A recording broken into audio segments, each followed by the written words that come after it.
సన్నాసి సన్న బియ్యం ఇస్తానని చెప్పాను. ఎవడో చెప్పాను? నీ అమ్మ మొగుడికి వచ్చి చెప్పాను సన్న బియ్యం ఇస్తానని. నాణ్యమైనటువంటి బియ్యం ఇస్తాము అని మేము అసెంబ్లీలో ప్రకటించాం. నాణ్యమైనటువంటి బియ్యం ఇవ్వాలంటే మేము ప్యాడీ అంటే ధాన్యం కొనాలి. ధాన్యం ఎప్పుడు కొంటాం? మే 30వ తారీఖు అధికారంలోకి వచ్చాం.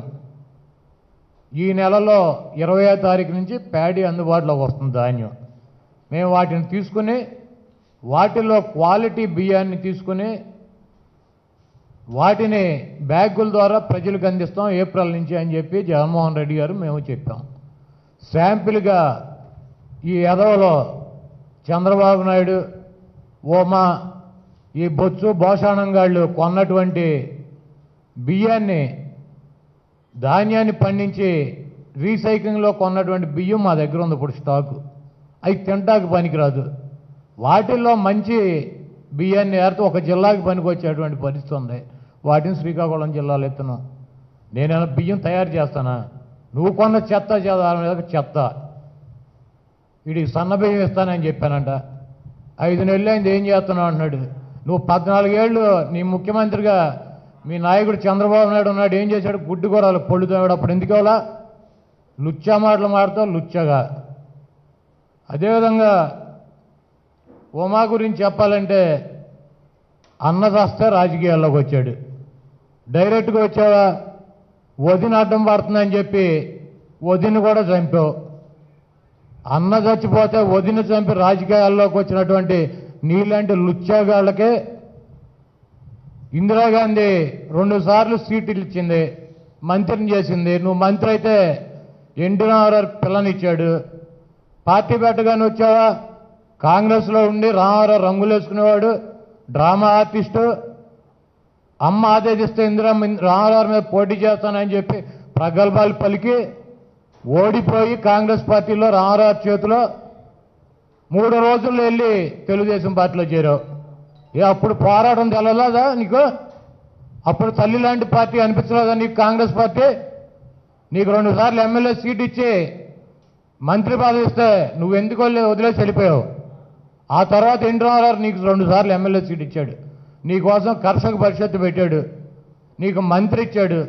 రామారావు సరిగ్గా పరిపాలించట్లేదని చెప్పి ఆయనకు వెన్నుపోటు పొడిచి ఆయన మెడపట్టి సస్పెండ్ చేసి పార్టీలోంచి బయటకు నెట్టి ఆయన పదవిని, ముఖ్యమంత్రి పదవిని, పార్టీ అధ్యక్షుడి పదవిని లాక్కుని ఆయన చావుకు కారణమైనటువంటి సన్నాసి వెధవ లుచ్చాగాడి చంద్రబాబు నాయుడు. నువ్వు వదిన చంపిన లుచ్చాగాడి నువ్వు. మీ ఇద్దరు లుచ్చాలు కలిసి నన్ను అడుగుతారా? 5 నెలల్లో నేను బియ్యం ఇస్తా, సన్న బియ్యం అని చెప్పానా? నీ అమ్మ మొగుడికి చెప్పాను సన్న బియ్యం ఇస్తానని వచ్చి ఒళ్ళు దగ్గర పెట్టుకుని మాట్లాడేటప్పుడు. వినియోగదారులకి, సామాన్య ప్రజలకి ఒక పండుగ. ముఖ్యమంత్రి గారి ఆదేశాలతో రాష్ట్ర వ్యాప్తంగా సామాన్యులకి అందుబాటులో ఉంచడానికి కోసం మా ప్రభుత్వం తీసుకున్న అనేక సంక్షేమ పథకాలతో పాటు వినియోగదారులకి నిత్యావసర సరుకులు సరైన ధరకు అందించాలనే ఒక ప్రయత్నం ఒక 10 రోజుల నుంచి మా డిపార్ట్మెంట్ అంతా కూడా కృషి చేశారు. అనేక ప్రాంతాల్లో రైతుల గురించి మేము కలిసినప్పుడు, వాళ్ళ సమస్యలు మేము అర్థం చేసుకున్నప్పుడు ఉప ముఖ్యమంత్రి గారు పవన్ కళ్యాణ్ గారు కాకినాడలో కూడా మేము రైతులకి ధాన్యం కొనుగోలు విషయంలో అన్యాయం జరుగుతున్న దానిపైన ఆ రోజు కూడా మేము పోరాటాలు చేశాం. గిట్టుబాటు ధర, కనీస మద్దతు ధర అనే 2 అంశాలపైన రైతుకి ఎక్కడ అన్యాయం జరగకూడదని చెప్పి మా శాఖ నుంచి మేము గత ప్రభుత్వం సుమారు 36,000 కోట్ల రూపాయలు కార్పొరేషన్ ద్వారా రుణాలు తీసుకుని 1,650 కోట్లు బకాయిలు రైతులకు చెల్లించకుండా వెళ్ళిపోయింది. అయినా కానీ ఇంత క్లిష్ట పరిస్థితుల్లో, ఆర్థిక ఇబ్బందుల్లో గౌరవ ముఖ్యమంత్రి గారి చొరవతోటి, ఉప ముఖ్యమంత్రి గారు చూపించిన చొరవతోటి 1000 కోట్ల రూపాయలు తక్షణమే ఆర్థిక సాయం ఏదైతే రైతులు మేము చెల్లించాలో 1,600 కోట్ల నుంచి 1000 కోట్ల రూపాయలు మేము ఆల్రెడీ చెల్లించాం. ఇంకొక 600 కోట్ల రూపాయలు త్వరలోనే చెల్లించాల్సిన అవసరం ఉంది, అది కూడా చెల్లిస్తాం.